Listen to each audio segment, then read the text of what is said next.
तो new graduates हैं जिन्होंने यहीं पे स्टडी की है, नहीं एक्सपेक्टेड था कि इतनी क्विकली उस पर भी डिसीजन फॉरेन एम्प्लॉइज को, लेकिन अब वो और ज्यादा डिफिकल्ट हो, अपडेट्स नहीं आएंगे। Hi everyone, welcome back to our channel Mohit in London. This is me Ridhi. This is Mohit. तो आज हम यहाँ बैठे हैं आप लोगों को बताने के लिए कि जो भी यूके इमिग्रेशन में चेंजेस हुए थे, जो बहुत ही मेजर चेंजेस थे, जो हमने मई में आप लोगों को बताया था, उस पे बेसिकली हमने तब शेयर किया था कि वाइट पेपर पे क्या क्या आया है। तो अब उसमें से कुछ कुछ चेंजेस इम्प्लीमेंट होने स्टार्ट हो गए। तो जो मेजर इम्प्लीमेंटेशन स्टार्ट हो गई है वो क्या क्या चेंजेस होने लगे हैं और कब से स्टार्ट होने लगे हैं, ये सब हम यहाँ पे बताएंगे। तो बेसिकली ये वाले जो चेंजेस थे हमने इतनी जल्दी एक्सपेक्ट नहीं किए थे कि इतनी जल्दी इम्प्लीमेंट भी करने स्टार्ट कर देंगे ये लोग। बट हाँ, it is what it is. तो जो भी चेंजेस हुए हैं, तो बेसिकली आज हम आप लोगों के लिए एक बैड न्यूज ही लेकर आए हुए हैं। तो आपको बताते हैं क्या चेंजेस होने वाले हैं, और अगर आप यूके में ऑलरेडी हो या यूके में नहीं हो, मूव होने का ट्राई कर रहे हैं किसी भी रूट के थ्रू, तो आपको कैसे इफेक्ट होने वाला है वो सब कुछ। ओके, तो सबसे पहला चेंज जो आया है वो है केयर वर्कर वीजा के लिए।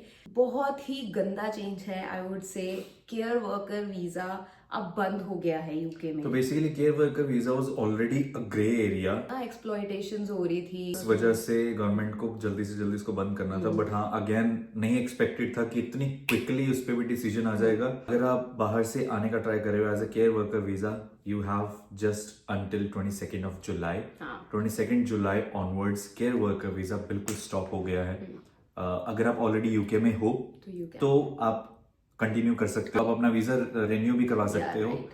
But that is also until 2028, लेकिन रिव्यू साथ साथ चल रहा है। यू नेवर नो, उससे पहले भी ये फाइनल डिसीजन आ जाए कि जो लोग ऑलरेडी वीजा पे हैं, केयर वर्कर पे हैं, उनको भी जाना पड़ जाए। तो बहुत ज्यादा ट्रिकी ये हो गई है सिचुएशन केयर वर्कर्स वीजा के लिए। और अगर आपके पास कॉस आ गया, लेकिन ऑब्वियसली आपका टाइम लग रहा है एप्लीकेशन में, तो still you have the time. तो आप 22 जुलाई के बाद भी एलिजिबल हो if you have the cost. अगर आपके पास कॉस्ट नहीं है तो डेफिनेटली कोई चांस नहीं। आई होप अगर ऐसा है तो आप जल्दी से जल्दी उसको अप्लाई करके और 22 जुलाई से पहले सब कुछ सॉर्ट कर लो, क्योंकि यहाँ पे अब चेंजेस बहुत ज्यादा होने लग गए हैं। तो हमें पता लग ही गया यार, मई से जुलाई में उन्होंने इम्प्लीमेंट कर भी दिया है, तो इट्स डेफिनेटली रिस्क ही है अब। और मेजर इसमें सबसे बड़ा पॉइंट ये है कि अब डिपेंडेंट्स अलाउड नहीं है। तो next is skilled worker visa. तो स्किल्ड वर्कर वीजा पहले RQF 3 वाले भी एलिजिबल थे, लेकिन अब वो चेंज हो गया। From 22 of July only RQF 6 and above वाले जो पर्सन होंगे, only they are eligible to apply for this skilled worker visa, which means graduate and above qualification people can only apply for this. पहले क्या होता था, अगर आप chef हो या कोई भी और किसी तरह का स्किल है आपके पास, तो वो भी आप एलिजिबल होते थे, जो कि 10+2 आई थिंक 10+2 एलिजिबल होते थे। तो बेसिकली यूके गवर्नमेंट ये चाहती है कि ओनली स्किल्स जो थोड़ी नीश स्किल्स हैं, जो यहाँ पे बिल्कुल भी अवेलेबल नहीं, तो सिर्फ उनको ही एंट्री मिले यूके। स्किल्ड वर्कर वीजा जिनको मिलेगा RQF लेवल 6 से, they can take along their dependants. तो हम बेसिकली उसी में हैं अभी। तो हमारे लिए अभी तो कोई चेंज नहीं हुआ है, और जितने भी स्किल्ड वर्कर वीजाज वाले हैं उनके लिए अभी कोई चेंज नहीं हुआ है। They can take along their dependants who are already here in UK. Skilled worker पे हैं, हम पे भी ये इफेक्ट आ रहा है। जो सेटलमेंट रूट था वो 5 years से 10 years हो चुका हुआ है, लेकिन उस पे अभी कुछ भी अनाउंसमेंट्स, अपडेट्स नहीं जैसे आए अभी ये वाली चीजें इंप्लीमेंट हो गई हैं, तो ILR पे अभी भी उन्होंने नेक्स्ट नहीं बताया। जो भी व्हाइट पेपर पे अभी उन्होंने बोला था कि हाँ 5 to 10 years कर देंगे, उस पे नेक्स्ट अपडेट्स नहीं आई है। सैलरी थ्रेशोल्ड्स भी चेंज हो गए हैं फिर से, बहुत फ्रीक्वेंटली होते जा रहे हैं। अच्छी चीज है। बट ये सब चीजें इसलिए हो रही हैं कि पहले जो एम्प्लॉयर्स थे वो कम सैलरी में फॉरेन एम्प्लॉयज को ले लेते थे, लेकिन अब वो और ज्यादा डिफिकल्ट होने वाला है क्योंकि सैलरीज भी बढ़ गई हैं। तो जो स्किल वर्कर वीजा पे जो सैलरी थ्रेशोल्ड था पहले था 38,700, वो हो गया 41,700। और जो PhD होल्डर्स हैं, पहले जो उनका था 34,830, अब हो गया 37,500। और जो न्यू ग्रेजुएट्स हैं जिन्होंने यहीं पे स्टडी की है, तो पहले जो थ्रेशोल्ड था वो था 30,960, अब हो गया 33,400 pounds। जो बेसिकली PSW के बाद उनको जब जॉब मिलती है तो उनके लिए ये थ्रेशोल्ड है। और बहुत बड़ा एक चेंज मिनिमम आर्ली वेज में भी हो गया है, जो कि पहले था अराउंड 15 pounds और सो, अब हो गया है वो 17.13 pounds, which is great. But again इसको बढ़ाने का रीजन सिर्फ यही है कि जो यहाँ के लोकलाइट्स हैं उनको जॉब्स मिले। लोअर सैलरी वाले जो थे, जैसे हम फॉरेन वर्कर्स आ जाते थे और वो कम सैलरी में भी काम करने को रेडी हो जाते थे, तो वो अब ये बंद करने वाले हैं। उन्होंने इमिग्रेशन रूल्स लाए ही इसीलिए कि वो चाहते हैं कि इमिग्रेंट्स अब थोड़े से कम हो जाए, और इन फ्यूचर इस गवर्नमेंट का यही है कि इमिग्रेंट्स आए ही नहीं, बहुत सिर्फ- लिमिटेड हाँ, नंबर में आए हैं niche types। क्योंकि ऑलरेडी ही यहाँ पे जो नेक्स्ट ईयर भी जो आईएलआर पे होने वाले हैं लोग, वो दे आर इन मिलियंस।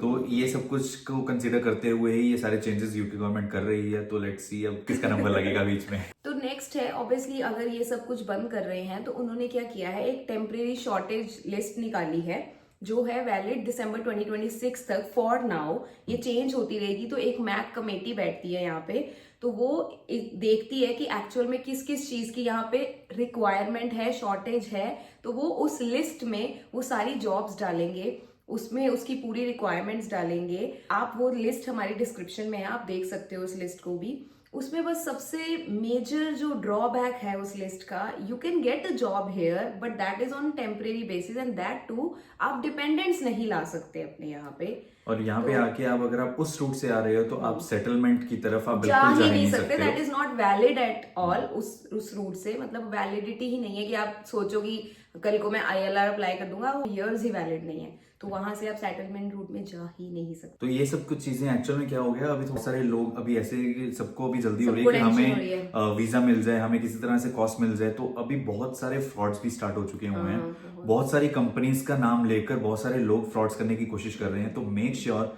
अगर आपसे कोई पैसे लेकर आपको कोई कॉस्ट देने की बात कर रहा है तो दैट इज फ्रॉड।